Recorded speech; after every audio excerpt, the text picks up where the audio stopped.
right now I just need to check, are you all right? Because you had a bit of a fall, I believe, a tumble. Yeah, I'm fixed now. I have my good. head glued back together. Was it that bad? Oh, God, yeah. So what happened?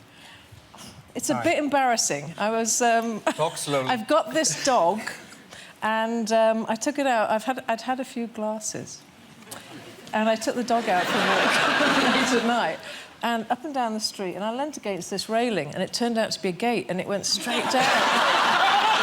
Straight down. Oh. I was just in my flip-flops and a little white dress because it was summer, and it went straight down. I felt myself falling. You think, oh, this is going to be bad. Oh, this is going to be bad. And you hit, like... and you go, oh, no.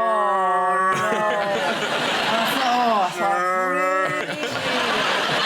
Even the dog's like... Did the dog care? No, dog was waiting on the end of the long lead, and I see. Then I had to roll backwards. I had to do a backward somersault down the steps, and I came back and I thought, oh, it's bad. This is, this is bad. And so I got back at the steps, and I got to the top, and I thought, got to make my way home. And there were some boys coming down the street, and they must have seen this mad person in white disappear, and then come back up with blood covering the whole of the front of my dress. Oh no! And they said, "Are you all right?" I said, "I'm absolutely fine." I'm completely fine. Are you all right? I walked back down the street with the dog. And you read the book when it came out? Well, I was like 13, yeah. It's been around for half of my life. And so when you heard that this was happening, presumably you jumped at the chance to do it. No, I turned it down. OK. I got the audition, I was like, nah. And about a month later, I was in bed. Whenever I tell this story, I say that I was in bed and my eyes, like, popped open. But I sleep with my eyes open, so they just sort of widened slightly. Sorry, whoa. Whoa. Stop the bus. Whoa, why have we done the rest of the show and not started with this bit? I sleep with my eyes open. Really? Yeah. How do you not like Gandalf. Not like, because Gandalf sleeps with his eyes open. Do you know that? Of course he does, of course he does. Leave him alone, he's 85. Is he doing it at this moment?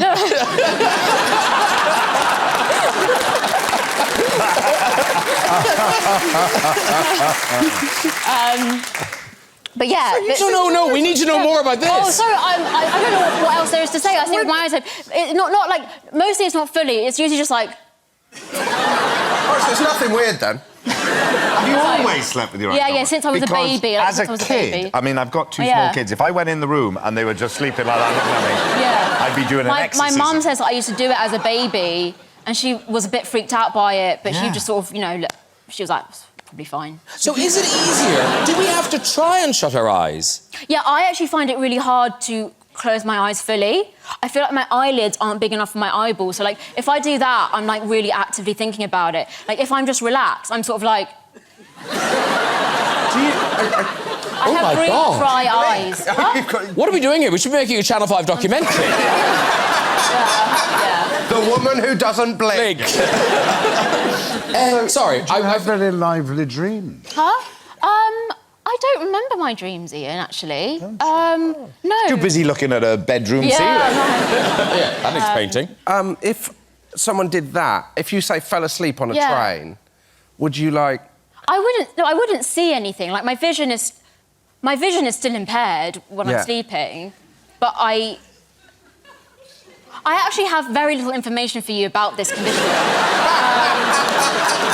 It's quite a short documentary. Yeah. If you have been affected by any of the issues raised here tonight, please call Graham Norton. That is fascinating, though. Yeah. In terms of ice breaking, you seem quite gung-ho reading about you and things you've said in interviews about filming, particularly sex scenes and stuff. You just kind of get on with it. Yes.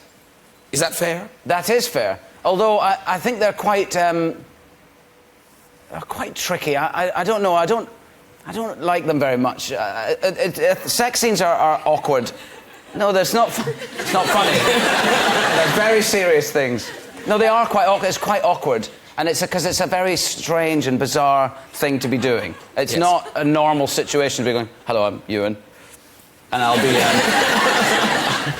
you have to... And also, I'm 40 now, and the actresses get younger and younger. And I get worried that they'll think... I get worried that they think that you might be somehow taking advantage of that. It's an awkward thing. I don't really like it. And also, I find that they're not very useful unless I made films like Young Adam or The Pillow Book, where they're more about sex, and the sex scenes are more about character and story, and that's fine. That's good. But just gratuitous kind of Hollywood-type, glistening, sweaty sex scenes are just a bit embarrassing to watch and to do. But the Christian Bale sex scene sounds... Oh, yeah, that was fun. Was it? Yeah. No, I did have a sex scene with Christian Bale, which I did to the best of my ability. Oh, come on. It was great. But didn't you have to do it on a roof or something? We're in King's Cross, yeah, we're shooting this film, Velvet Goldmine, and there's this, and he plays a journalist, and I was playing a kind of Iggy Pop type rock star, and we have a sexual, we have a shag on top of a rooftop in King's Cross, but they wanted to shoot it from another rooftop. So it's kind of a wide shot. We did some close-up stuff, but this was a wide shot.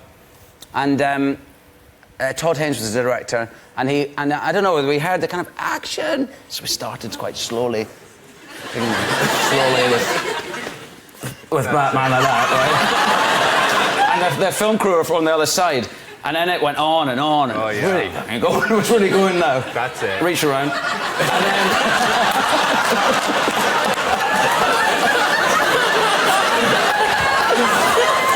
And then I just thought, there he is. Oh! And then I just thought I would have come by now, so I went round to the other side of his ear, for the non-camera side, and went, I think I would have come by now. And then when I said, I'm going to have a look, and I looked over, and they were packing up the camera. They had the track under her arm.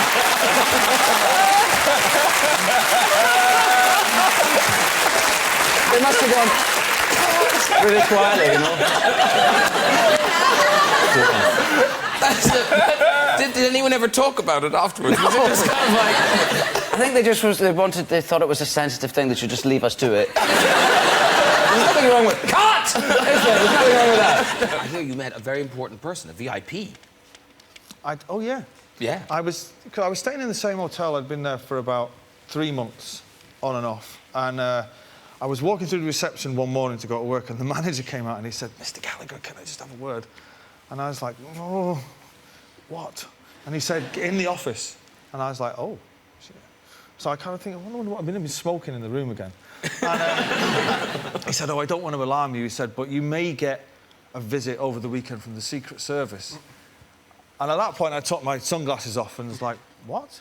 And he said, the Secret Service, I don't want to alarm you, but they're going to pay you a visit. And I was like, the Secret Service? What Secret Service? And he went, the American Secret Service. And I just got a computer for Christmas, that previous Christmas, and I kind of hack away at it, trying to work it, and I'm kind of doing this, and I'm thinking, have I sent something? Is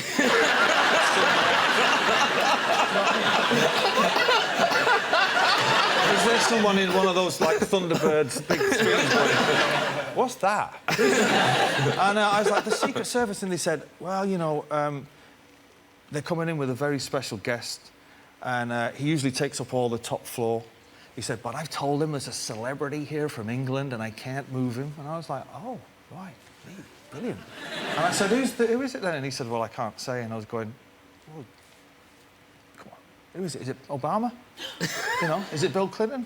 Is it Elton John? And he said, it's the King of Tonga.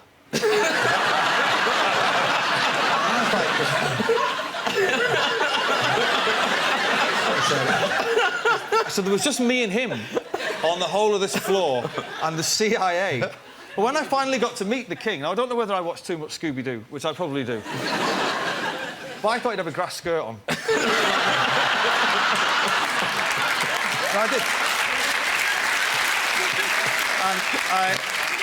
And he kind of got into the lift when I was there, and he's like, some guy from Buckinghamshire. He went, oh, hello, you're the rock star. And I was like, where are the drums? How did you know he was the king? Did he tell you? Did he say, I'm the King of Tonga? He had a T-shirt on, one of those T-shirts. There's 2 security guards that said, I'm with the King of Tonga. And Taylor Lautner, you guys became friends. Was it hard to say goodbye to him? It was, you know. We're an unlikely friendship, me and the wolf from Twilight, but we really do... Andy's... I would say, before I reminisce about... Andy is brilliant, and she's great fun, and she's very funny. But it was odd saying goodbye to him. I've told you I Oh, my sister's going to be very angry with me for this. No, I am telling you.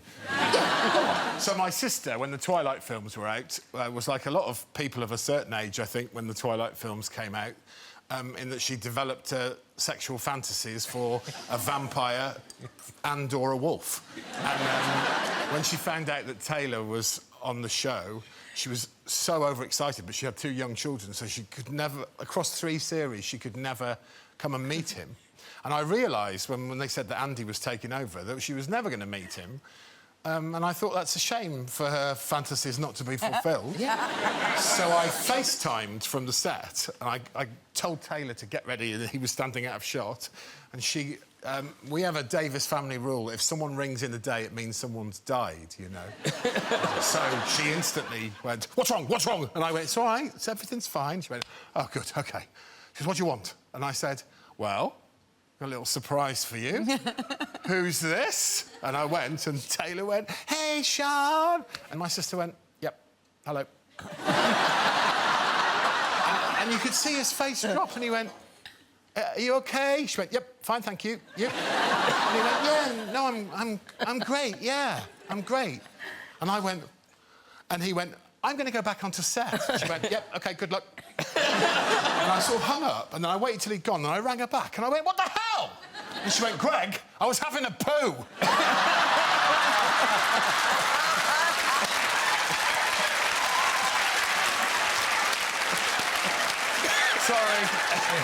Sorry, love. Don't answer the phone when you're having one. I thought someone died. It smelled like someone had. OK. Why aren't you performing at the royal wedding? You should know. Yes, you should be performing. You think? Yes. What would I sing? Oh, well... Can't stay away from you? No. Oh. Maybe. Party time, definitely. Time will tell, Gloria. Party time. Because were you at the Prince William's one? Me? Yeah. No. Don't look surprised. No. I'm far too common for that. But they need common people to, you know... Make them look cool. Yeah. They need people like you. Yeah. Amelia, you going? No, sadly not. See, I know. I would have thought, you know, Harry'd like Game of Thrones and he'd just kind of, you know... say yes. If he does it wasn't enough to get me invited. So. The box set didn't reach them in time. Yeah. I tried. Did you feel like, you know, cool young people that they hang out with William and Harry, but Phoebe, you hang out with older members of the royal family. When I can. Wherever I can find them. I found one at this event. It was like a Women of the World event that I'd like gate crash, broken into, climbed through a window into, whatever it was. No, but then everyone was being introduced, and Camilla Parker Bowles was approaching me with one of those like assistants behind her who like tells her who the person she's about to talk to is. You know, like Veep, the guy behind who's like this person. Yeah. And they were coming towards me, and she was sort of giving her ear to the phone, going, "Tell me." I didn't know she was coming round, and then her assistant's going, "Oh no, I don't know." Something, I don't know, go for it. So Camilla was like, "Hello." And then, like, a TV camera was, like, on us, and I was like, this is gonna go wrong. And then she was like, "Who the f*** are you? Why are you an important woman?" And I was like, "I don't know how I've got here, but..." And then I said, I'm a writer, and I write TV shows, and I'm actually... and I just thought I had to get, you know, women into it, so I was like, I'm writing a show at the moment about a female assassin and a female MI5 agent, and they're kind of chasing each other around the world. And she was like, "Oh, lovely." And I was like, "Yeah, it's a lot of girl-on-girl action." But she absolutely deadpan went, "Oh, we all like a bit of that, don't we?" Yeah. Oh, dear. Oddly, Will was sort of part of your life before this film. I don't know if you know this is true. Yeah, he was a part of my life via my brother, who is the biggest Will Smith fan. And I feel like people say that, they're like, "Yeah, I'm the biggest Will Smith fan." Like, my brother knows those, like, deep cuts of your album. Do you know what I mean? He knows the stuff I don't know. He is obsessed. Yeah, but, like, to the point where you've sent us a picture, I don't know if you know... Yeah. You've sent us a picture of his bedroom. This is your brother's bedroom. That was there before you got the Aladdin. Yeah. Oh, yeah, no. Wow. Way before. This is, like, at our family home. And I would walk past and I'd... life-size. Mate, he's... Like, let me tell you, he ain't 16, people. Can you see it? Where are you? Oh, my gosh, you're there! Where's your brother? He's like... Where is he? Hey, all right. So he has this car. Security. Security. Keep an eye on that one. Now, when you see that picture, it seems unlikely that Josh is married, but he is. he is, and you sent us this picture. This is from the actual first dance at the wedding. You're there.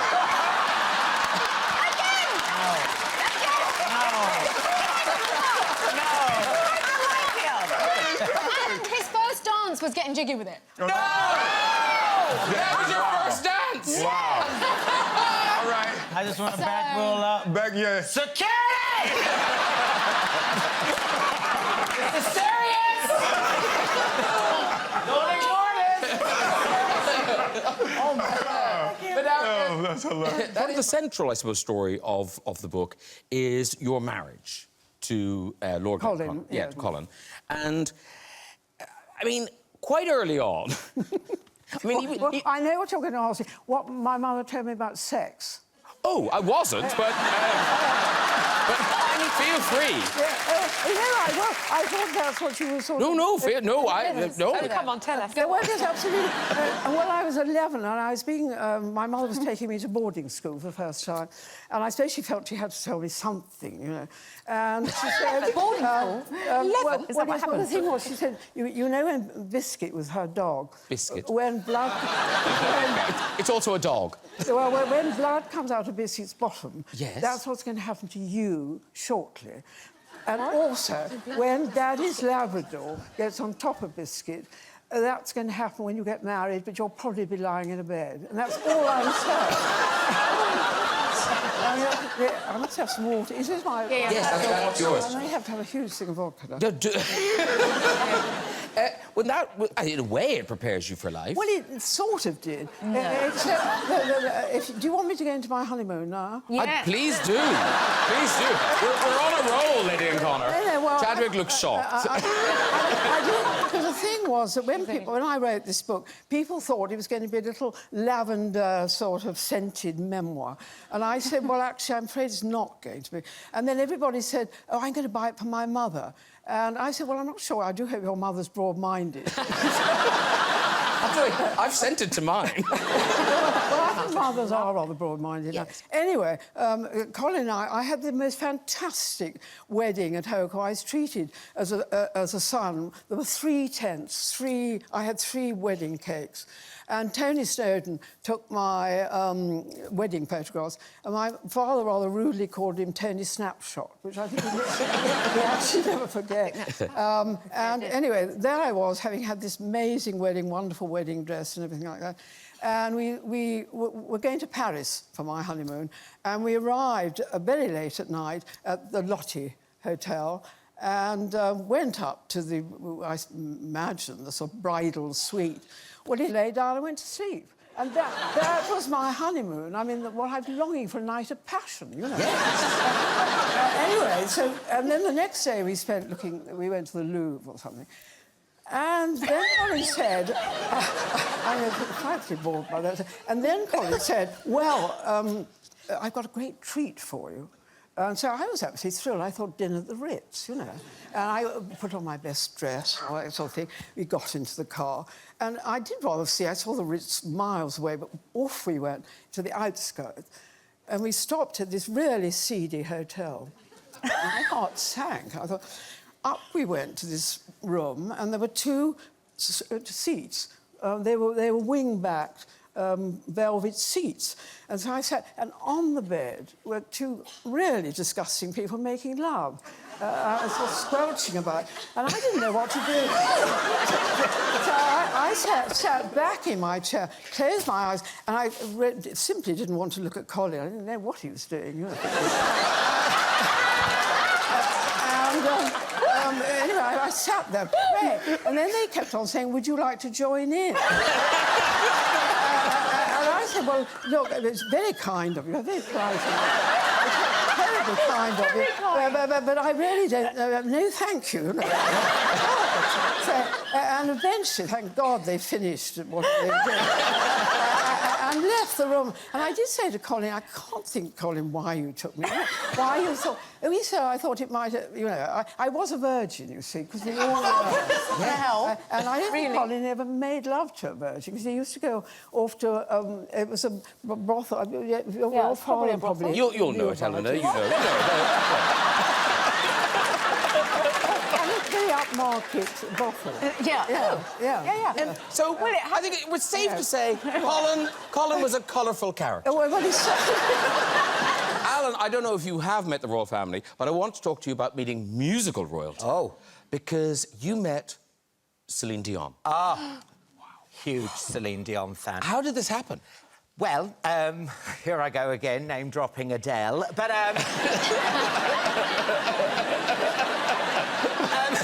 this is the only way I meet people is through Adele. So we got married, and you know Not she Adele. married me. Yes. What? Yeah. No, you didn't marry Adele. No. Oh God, she married me and my ex. We're now ex now. We're divorced, and so as a surprise, she flew us to Vegas to see Celine Dion perform at Caesar's Palace. It was so amazing. So we went there, we're all excited. Adele's like, come on this way, boys. Ah! You know, she's like... And instead of going left, we went right through these doors, and it was nowhere near the seats. And the door slams behind us. Celine Dion is there, behind a beaded curtain. She comes out, welcome to Vegas, how you doing, boy? She does talk like that, and it was amazing, you know, honestly. And I don't know if you've ever seen her on stage. I've seen her on stage so many times, and, you know, she does the fist-pumping and all that. She's actually like that when she talks to you. It's so off-putting. It's like, seeing any other shows in Vegas? And I'm like, yeah. And then I've got this awful thing as well, that when I'm nervous, because I'm a huge, like I said, a huge Celine Dion fan, I end up mimicking the voice as well, which could get me cancelled. But, yeah, so she was going, so, who asked who out? Like this, and then I end up going, I don't know, something. Now, Jack, you have an announcement to make. It's not that you're pregnant, I believe, but you have an announcement. Yes, I have a tour. Yes. I'm going on tour next year, doing some stand-up comedy. Thank you. One lady is coming. Fantastic. But it's mad that this tour is 2017. 2017, yeah. Wow. So I got the dates, because I always forget them when I come on this show. February 2017. I start in Glasgow on the 2nd of February. Then Liverpool, Wembley... I'll just hold them out. Oh, yeah. There you go. And that's perfect. Oh, my God, he's going... He's all over it. Yeah. Tickets on sale on... Yeah, you can't actually book now. No, you can book on the 20th of May. Yeah, so that's not even... 2016. Yeah. Oh, sorry, yes, you have it there. Coming. There you go. You're coming with that. Now, presumably this tour will be... it's a British tour. You're not going... It's a British tour, yeah. Because you're not keen on anywhere where there's a language barrier. OK. This story. I knew you'd want this. Yes. Well, no, I'm not great with the old language barrier. I was in Spain, and I was in a restaurant, and I needed to use the facilities in this restaurant. So I popped off, and I don't want to go into too much detail, but I needed to drop the kids off at the pool. So I did that. I went to flush. Didn't work. Flushed again 6, 7 times. I tried to get it down, James. Would not go. So I was like, I'm going to do the right thing. I'm not just going to do a hit and run and leave it here. I'll go out and tell someone that there's a problem with their facilities. So I went out into the restaurant. I found the waiter. Unfortunately, he didn't speak a word of English. I didn't speak any Spanish. So I ended up having to kind of gesture to this man. I was like, yes, could you just come here? No, leave them alone. Yes, just follow me. I ushered him into the toilet, right? I pointed at my poo. I went to flush. It went down straight away. How weird did I look? Like I just invited him into the toilet to say goodbye to my... Come on, let's give it a proper send-off. Flush. Rule Britannia.